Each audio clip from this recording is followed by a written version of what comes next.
Lietuvos geografinė padėtis nulėmė, kad mūsų valstybė tranzito kraštas, nors ir nedidelė, bet svarbi kelio tarp rytų ir vakarų, šiaurės ir pietų atkarpa.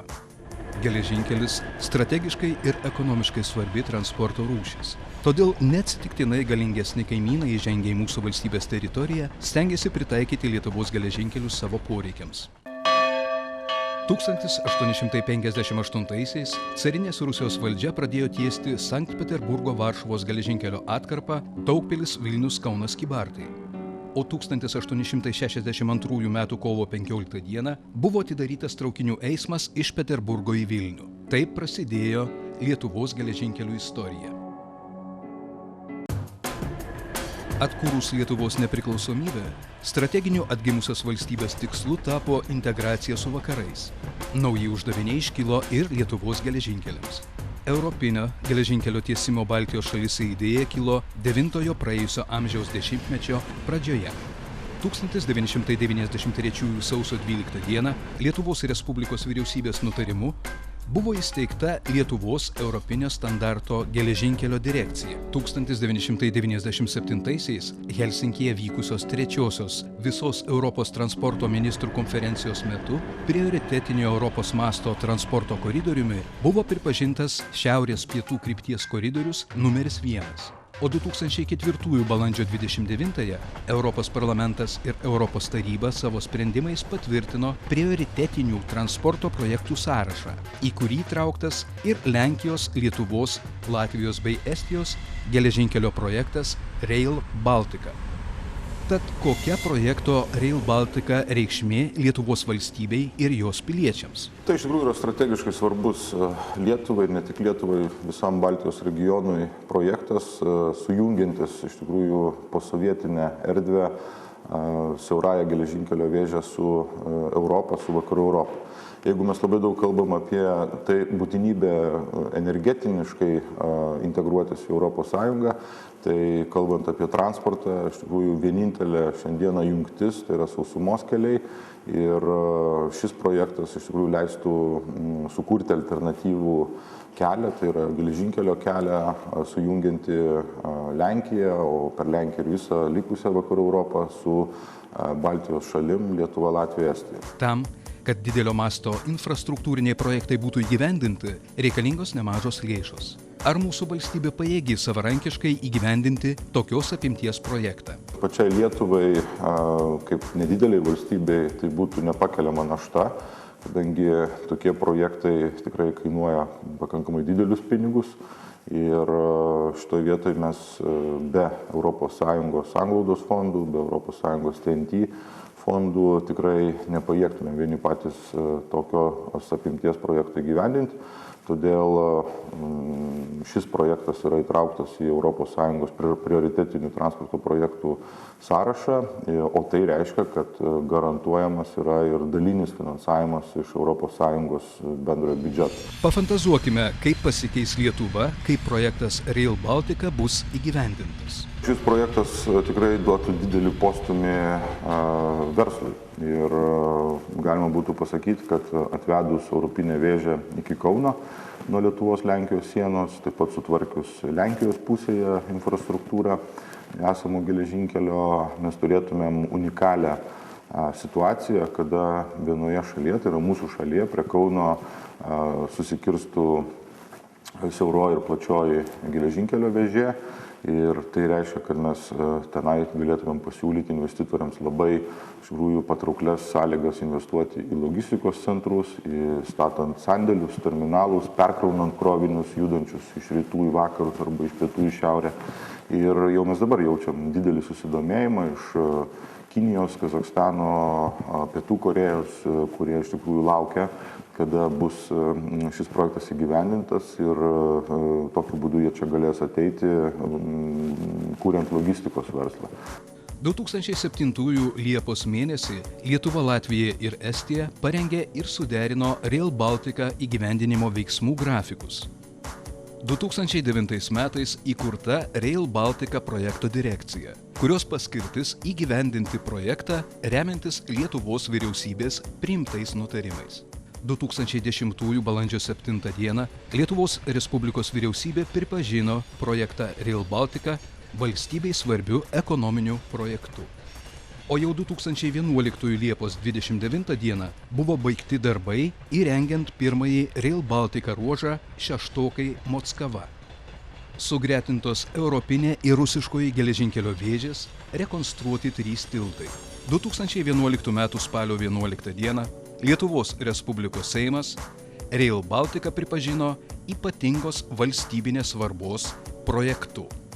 Kokius kokybinius pokyčius pajus krovinių gabentojai ir keleiviai, kai bus įgyvendintas projektas Rail Baltica? Praktiškai tai bus tikrai naujos galimybės, kurios atsiveria integracijai su europinė vėže ir būtent galimybės pagrindinės atlikti tą procesą, kurį kasdien mes vykdom, vežam keleivius ir krovinius. Tai yra vienas iš svarbiausių mūsų Lietuvos geležinkelių tikslų bus galimybės įgyvendinti.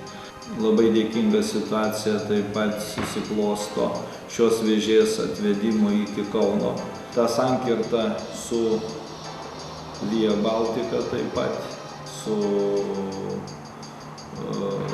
aviacijos moda, kuris šalimais randasi aerouostas Karmėlavoje, sudaro dar papildomas galimybės integracijai ir multimodaliniams vežimams. Ir šiuo atveju vykęs taip pat variantas ir plačiosios vėžės susiliejimas ties Kauno. Iki šiol Lietuva buvo vadinama tiltu tarp rytų ir vakarų. Įgyvendinus projektą Rail Baltica atsivertų ir naujos galimybės.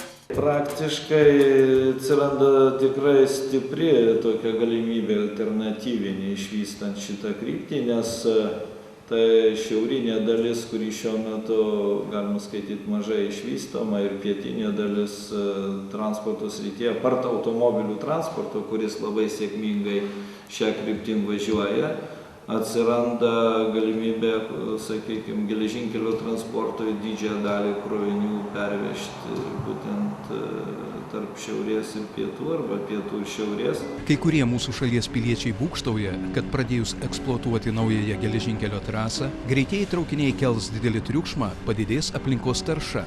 Tačiau ar pagrįstas toks nerimas? Europos Sąjungos atlikti tyrimai rodo, kad geležinkelio pervežimai arba krovinių pervežimai geležinkelių yra, lyginant su kitomis transporto rūšimis, ekologiškiausi pervežimai.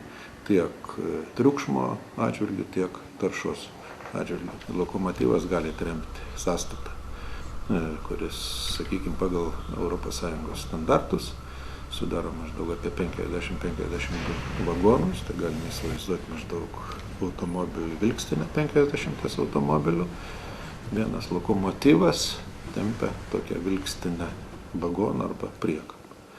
Tokiu atveju tarša iš 50 automobilių vilkikų ir iš lokomotyvo yra nesulyginama, tiek anglies dvideginio išmetimais, čia kalbant apie šiltnamio efektą, tiek ir kitų kancerogeninių medžiagų ir sunkiųjų metalų išmetimais, pats geležinkelis yra ekologiškiausias. Kalbant apie triukšmą, tiesiant Rail Baltica kaip tokią, yra numatyta taikyti pačias progresyviausias technologijas. Tai pirmiausia, ilgabėgių taikymas.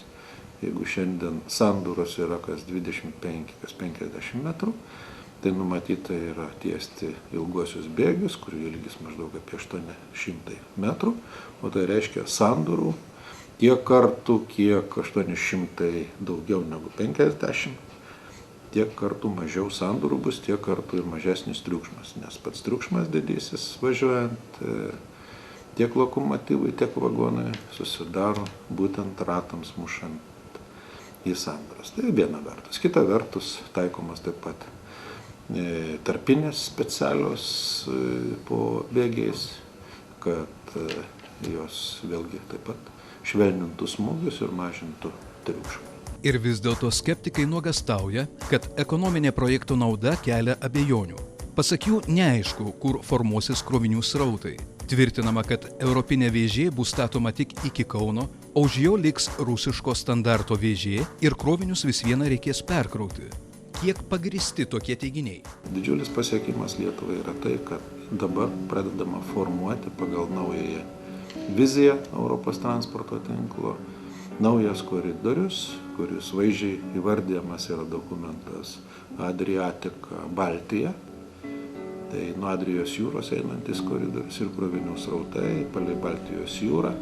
Tai iš vienos pusės, iš kitos pusės jau pradėtas formuoti po to, kai buvo Rotterdame praėjusiais metais pasirašyta atitinkama deklaracija Beneliukso valstybių, taip pat Lenkijos, Vokietijos, Prancūzijos ir Lietuvos, sutinkamai su kuria formuojamas transporto koridorius Rotterdamas, Varšuva, Kaunas.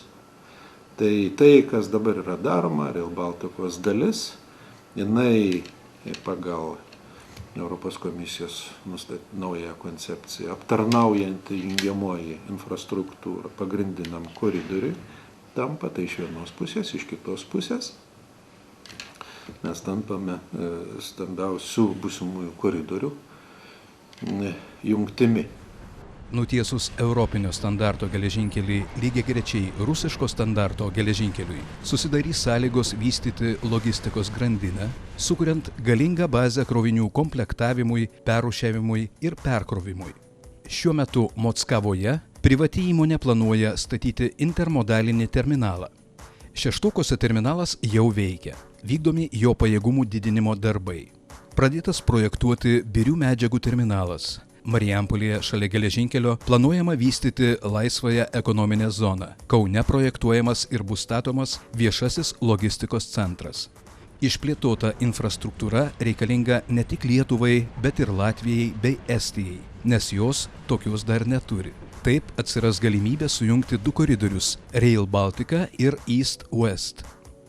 Jais kroviniai galės judėti šiaurės pietų ir rytų vakarų kryptimis. Lietuva įsitvirtins krovinių srautų koridoriuose kaip krovinių tranzito vartų valstybė. Įgyvendinus Rail Baltica projektą, Lietuvos geležinkelių transportas atvers kokybiškai naują savo istorijos puslapį. Greitieji Europos standartus atitinkantis traukiniai dar glaudžiau sujungs mūsų šalį su kaimyninėmis valstybėmis. O Ryga, Talinas, Varšuva ir Helsinkis pasidarys mums dar artimesni. Saugus, patogus ir ekologiškas geležinkelių transportas padės ne tik greičiau, saugiau ir švariau gabenti krovinius, bet tarnaus ir kiekvienam iš mūsų.